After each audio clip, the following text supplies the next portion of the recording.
Alright, so we're back with patch 7.18 patch notes. Now, the main reason I'm doing this again, because Destiny 2 came out, and I have not uploaded something on the YouTube in a fair bit. Now, this also goes along with the fact that I haven't been playing League in a fair bit.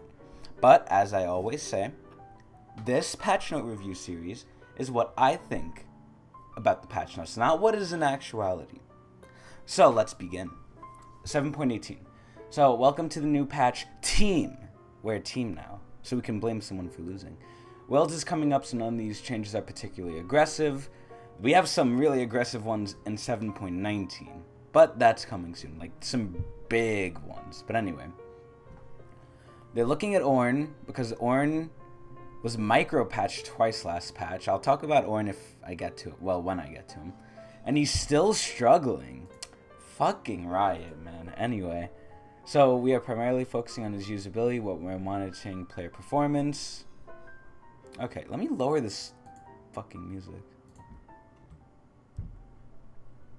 Okay, now it's not hearable. Hold on. Okay, there we go. That's fine. Anyway. ORNN mains progress up the mastery curve. Okay, see you on the Rift. There's 4 fucking people writing this shit. Alright. Mid-patch bug fixes. Some players cannot change their summoner spells. That's fucked. Custom game lobbies no longer... Okay, no one cares. Alright, Azir. So, Azir's getting some major changes next patch. But I'm not going to really go over them because it's next patch. This patch, what are they doing? Our base damage increase, because Azir does the Shurima shuffle, he literally has to go into the middle of their team. If he fucks up, he's dead. If he doesn't fuck up, he still might be dead. So they're trying to give him a little bit more damage, base damage. So 150, 250, 450. So they're buffing it by 50 late game.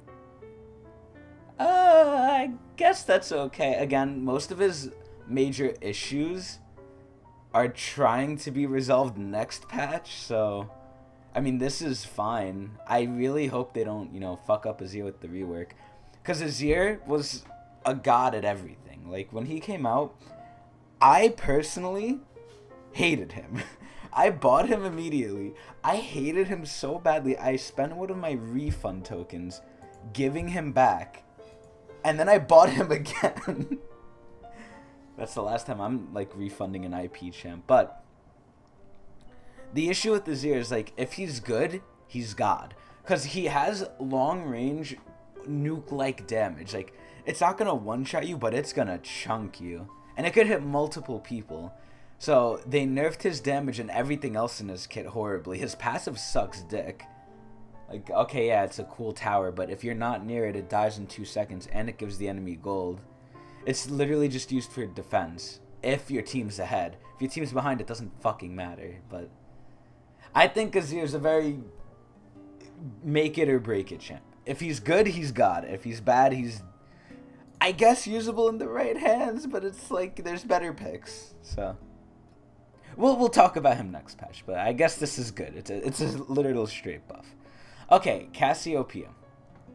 So when I think of Cassiopeia, the first thing I think of is Feka.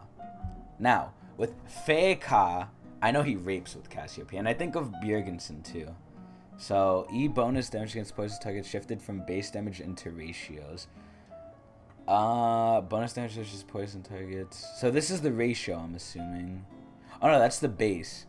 So 15, 10, 30... Okay, let's look at late game. Oh, that's actually a lot. Holy shit. But it's 0.4 to 0.5. I don't know if that's going to make up for the damage. I think it will, though. Excuse me. For the pure fact that Cassiopeia doesn't build boots, so she can literally get another damage item. So she has technically a higher threshold for damage than others if you keep the boot on other mages, so... I don't know if the damage balances out because it's such a low ratio, 0.4 to 0.5. I'm going to have to do the math, but this is just hurting her early game. I hope it's buffing her late game, but it's definitely hurting her early game. Her early game is a little insane too, but... I mean, I guess when you go in for the trade and you do 5 E's, you're already out of mana, you can't do anything else, so... Her early game isn't too great, but I guess they want to solidify that So that's Cassio nerf. Alright, Elise. So, for the first time in my League of Legends career, I've been playing for about fucking, what is it? I started in high school. I'm in my second year of college now. I've been playing League for about 4 years or 5 years or something. And I tried Elise a couple weeks ago. Now, mind you, I haven't been playing League for a couple weeks because Destiny came out. But I finally tried Elise, and I gotta say, like, it requires some brain power. But anyway, I don't know if she's good or not. I know she's used a lot in Challenger as, like, the only AP jungler. But let's see what they did. W base damage they have a fucking paragraph for this. What the fuck? W base damage decreased but scaling increased, so it's late game. E cooldown increased at later ranks. Okay, so her late game is nerfed and buffed. This is the premier magic damage jungler at the moment. That's what I said. Especially in pro play. Alright, so let's nerf her for pro play. She's perfect for snowballing the early game, but teams that fail to do so are paying a cost later on. Yeah, they are, because Elise sucks late. Reducing Elise's access to repel in the late game. Oh, that's her. Oh, okay, alright. Okay, I mean, you know, just a straight nerf. Fuck Elise. I don't think she's that good. I don't like her. Too much using my brain. Fiora. Passive movement speed increased. Ultimate now gains passive movement speed within its area. Oh, okay. These nerfs show the matters of going dose in a rough spot. Okay. So when you proc your passive, you get more move speed. And it's re-added. I love how they put a question mark because they don't know whether to add this or remove it. Fiora can once again gain duelist stance move speed bonus while in Grand Challenges circle. So literally the nerf they did to her, they just reverted. So hopefully she'll be used again. Because I know a lot of the Fiora mains are not happy about what they did. That it quote unquote made her unplayable. Or maybe they're just complaining. But this is really good for Fiora. She got the buff to her passive and she got it back on the ulti. She essentially got the Kog'Maw treatment, where they're like, oh, we changed him, but in this, it's opposite from Kog'Maw. In this case, it was too bad, so we had to switch it back. Because Kog'Maw's was too good, and they had to switch it back. Anyway, Gnar. Mini Gnar's base health decreased. Okay, so they want Mini Gnar to be more squishy. That's fine. That's totally reasonable. I think Gnar is a jack of all trades and does a lot of things well, so I'm kind of glad to see him nerfed. He's good early. He scales well into late. Grag ass. Base armor decreased. E-collision detection decreased. Thank the fucking lord. So, number one, they're nerfing his early jungle clear. Because now that he has base armor decreased, he takes more damage. And he already heals from his fucking abilities. So, you know, he doesn't need to be full health ganking you. And a little tanky too. I mean, yeah, he doesn't need to be full health ganking you after clearing his jungle. So, in his body sum, thank the Lord. Gragas was infamous. He was fucking infamous for being a fat fuck. Like, his E would hit you. It wouldn't even look like it hit you. Like, his little pudge on the side of his stomach would hit you. And that's what would get you. Less body sum. Indicator change to more accurately reflect hitbox. Thank the Lord. So that's good. Gragas is fixed. Okay, here we go. Ivern. So, oh, okay. I'm going to get into a little story here. So, me and Hunter, the person who is most likely on the channel most of the videos, we had a fight because he threatened to take away my skins because of some stupidness we did. Well, I did, realistically, but he threatened to take away my skins, so I've cut him off for now. It's now been 2+ weeks since I've talked to him, and he's desperate. But the reason I'm bringing him up was because he is the Ivern main. So, I remember the thing that pissed him off the most when they changed Ivern was the W. The W range and the vision changes really hurt Ivern.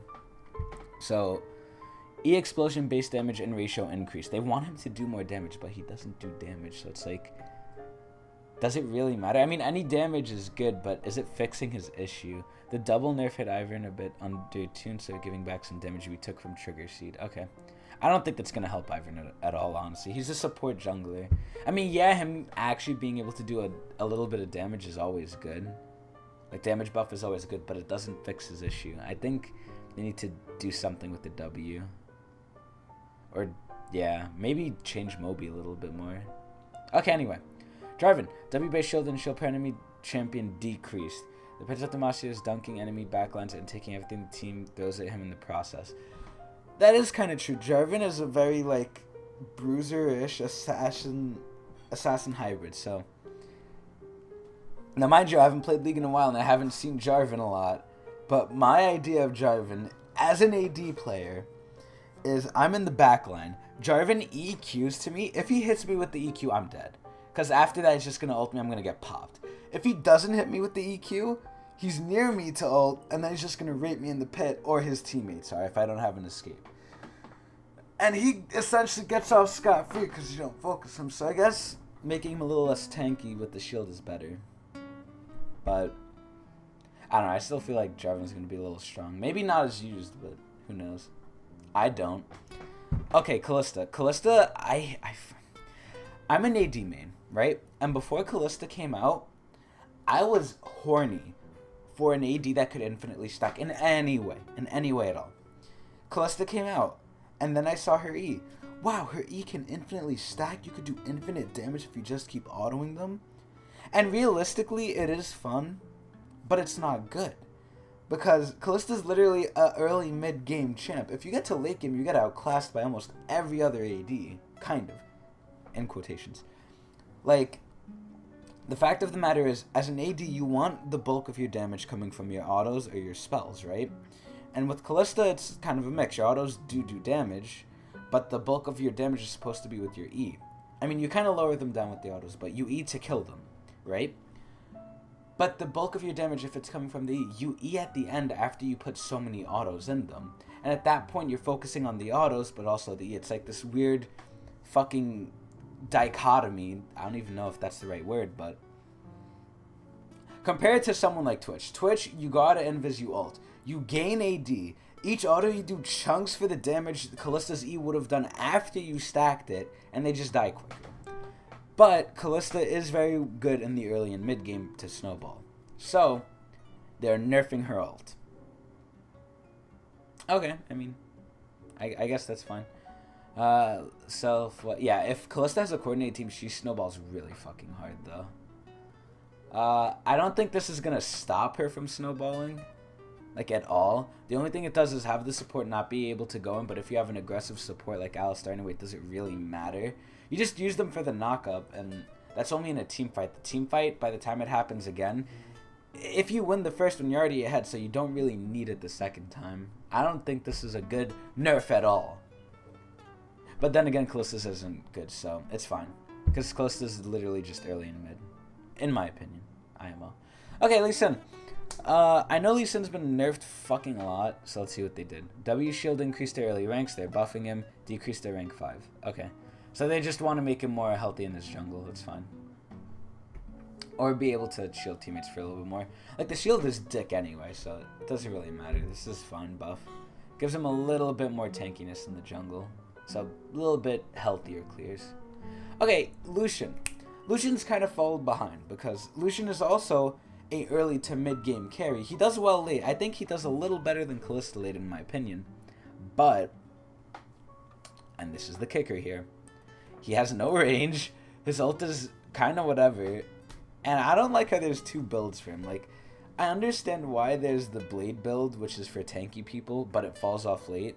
And then there's the crit build, which is, you know, good late, but it's like, I don't know. I just like to stick with one build. My monkey mind can't handle all this info. So, they're trying to... Wait, they're nerfing him. Wait, what? Lucian's risen to prominence. Oh, yeah. Oh, my God. I completely forgot. He's played in the mid lane. Okay, yeah. They're nerfing his mid-game E.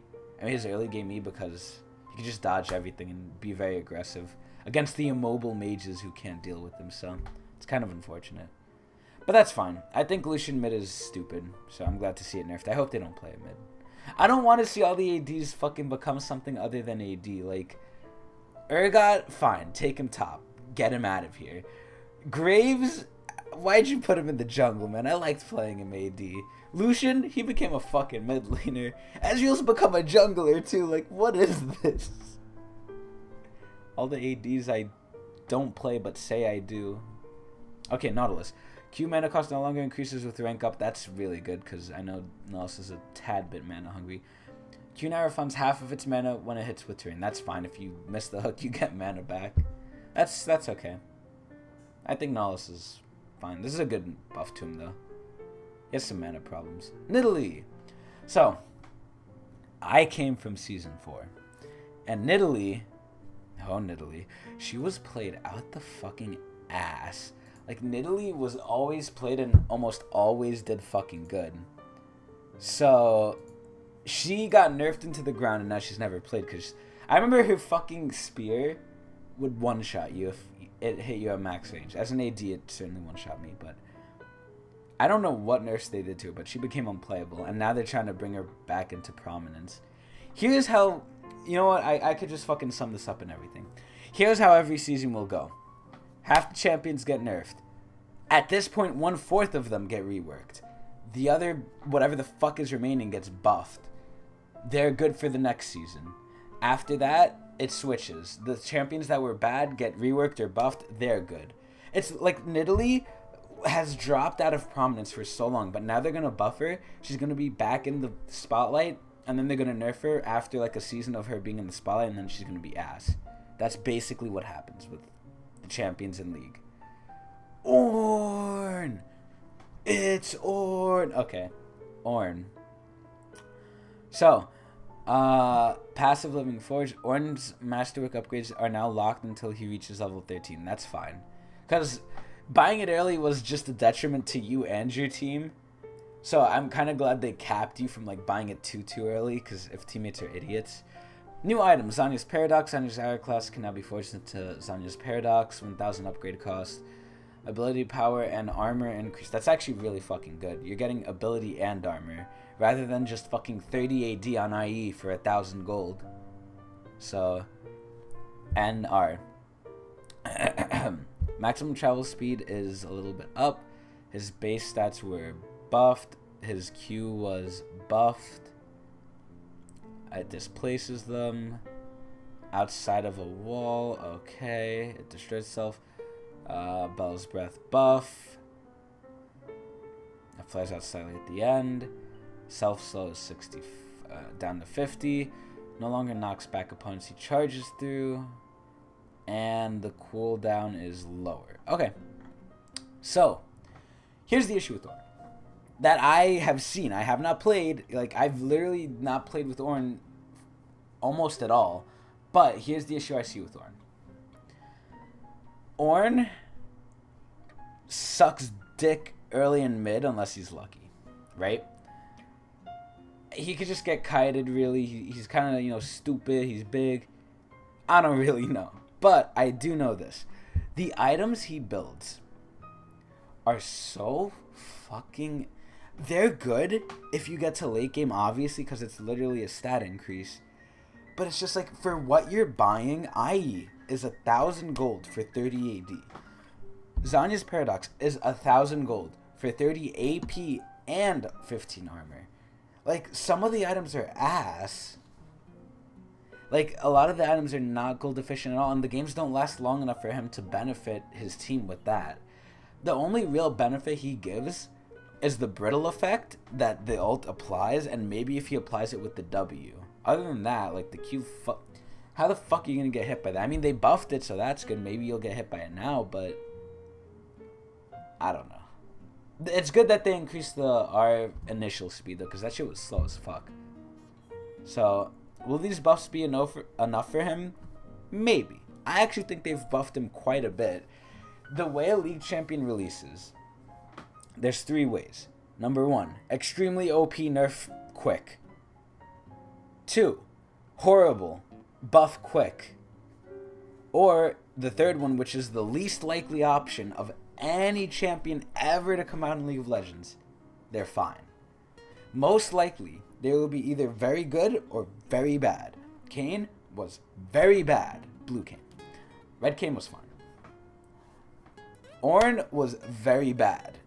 Azir was, I think, very good. I don't remember exactly. But Kled was okay. Like, Kled was the only champion I can remember that Riot even said themselves was okay. So, moving forward. Rakan. W dash speed decreased late game, R radius decreased, and cooldown decreased. Wait, what? He has too much reliability in his engaged patterns. Yeah, he kind of does. Once he gets boots and pops the quickness. We're toning down how quickly Grand Entrance lets him into the thick of things. Okay, dash speed. Plus, oh wow, it scales off move speed? What the hell? Wait. How is it decreased late game? Oh, it's 100% move speed. Oh, okay. Alright, yeah. So, they decrease the dash speed you go in, and the quickness. Collision detection radius, that's pretty significant, and the cooldown is buffed, so that's good though. I think Rakan is really fucking good. Like, I remember when Zion Rakan came out, a lot of people were saying, oh yeah, Rakan is good, there's no reason to play Xayah, and then it switched from, oh yeah, Xayah's good, there's no reason to play Rakan, like, with each other. Like, if you're playing Rakan, you need to play Xayah. If you're not playing Xayah with Rakan, you're doing it wrong. And it flip-flopped. But they can be played on their own now, because they're both equally good. Without the other. Obviously, they're good with each other, but at this point, I think they're good without each other, too. They've always been like that, though. To me. Alright, Rengar. Base armor increased. Rengar's a little... I think he's had it rough. Like, I know the people who rework the assassins, like Rengar, LeBlanc, and some other fuck I don't remember. I remember the fans said, like, this is horrible for some of them. I forgot which ones. I don't know if it was Rengar, but I know Rengar is not the same as he was. When Rengar was at his peak, he was able to consistently one-shot squishies, which he should be able to. He's literally diving in for them and has no escape like Kha'Zix. Now that there are more viable tank support items that allow supports to mitigate burst, Knight's Vow, yeah. There's less risk of Rengar running away with a game without being fed. As a result, it is safer to let him into the mid-game more consistently, so we're making his early clear less rough. Yeah, okay, exactly what Rise said.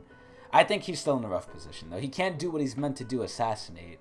Like, the assassins have it fucking rough in this support patch, because it's all shields, heals, and Arden. Because Arden heals the AD even more if they, like, if an AD has lifesteal and Arden, if the assassin goes on them, like, think about this, Zed. If Zed goes on an AD and Janna is there, Zed will almost never kill that AD. Like, it's horrible. Assassins are getting dicked. And I kind of like it, because I'm an AD player. But, anyway, Rise. W ratio increased. Rise needs all the fucking help he could get. He's always been the lowest win rate top and mid laner. It's a joke. Rise has been in a pretty weak place for a while. You got that right, Riot. We don't want to make it any easier for him to reach his strong late game. Of course you don't. But he could use a bit more damage in his combo. Yeah, sure. Dude, the problem with Rise is that you need to have a fucking IQ of, like, over 100 to play him, which not many people have. And, again, for the game to actually get to late game is so rare. And for you to actually know what you're doing on Rise is so rare. Why? Just play something else. His ulti is fucking stupid too. Like, rework. They're gonna rework him again. I swear to God they are. They have to. He's so bad. They have to. They're gonna rework his ass again. Okay, Tristana. So, Tristana is, again, the top AD. One of the top ADs. So what did they do? E-bomb ratio reduced. Tristana's power is coming online a tad bit too early. Specifically, her high potential for successful trades during laning phase. Push towers faster and get the ball running. Okay, her late game is insane, so her early game shouldn't be too good. So bomb ratio, 0.5, 1.1. Wow, that's a little bit of a big nerf, but... And the bomb ratio per stack is... Okay, yeah, they're really hitting the bomb hard. I don't like what they say here. They say is coming online a tad bit too early.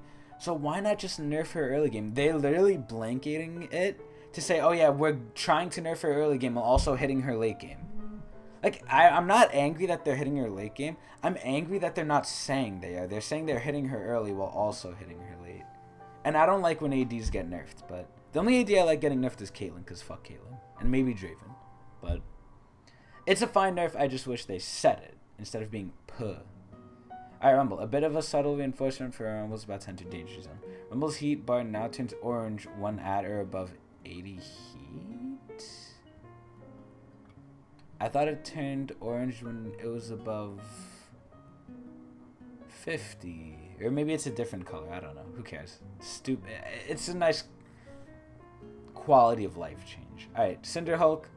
Health is getting nerfed by 25. It already got nerfed a little bit more, like in previous patches, so. This is... It's a... What do you call it? It's a, exponential nerf. That's what I'll call it. Because Cinderhulk scales off the amount of health you have, because it gives you the percent increase, so... Taking away 25 isn't really taking away 25. It's taking away 25 and then some more because of the passive. So, I mean, hey, I guess, you know, tank junglers have it not fucking bad enough, I guess. So, fuck it. Alright, Spelty says, okay, here's the issue with the support items. Ancient Coin is still too good. So let's see what they do. Frostfang now has cooldown reduction. That's really good. Frost Queen's Claim build path adjusted to compensate. Tribute lockout for last hitting a minion increased. Unlimited tribute changes paused for 8 seconds. Ooh, okay, that's... They really don't want you last hitting. New thing, 10% cooldown, that's fine. Adding cooldown. Will it bring it in line with Coin? No. For the people who have to build Frostfangs, it's better. It's straight cooldown. But the issue is, again, Coin just gives you too much money. And the others don't give enough. I was literally watching Sneaky before I did this patch notes, and he said, like, his Lulu went Speltis, and she's an idiot. Because Coin is just so much better. Anyway.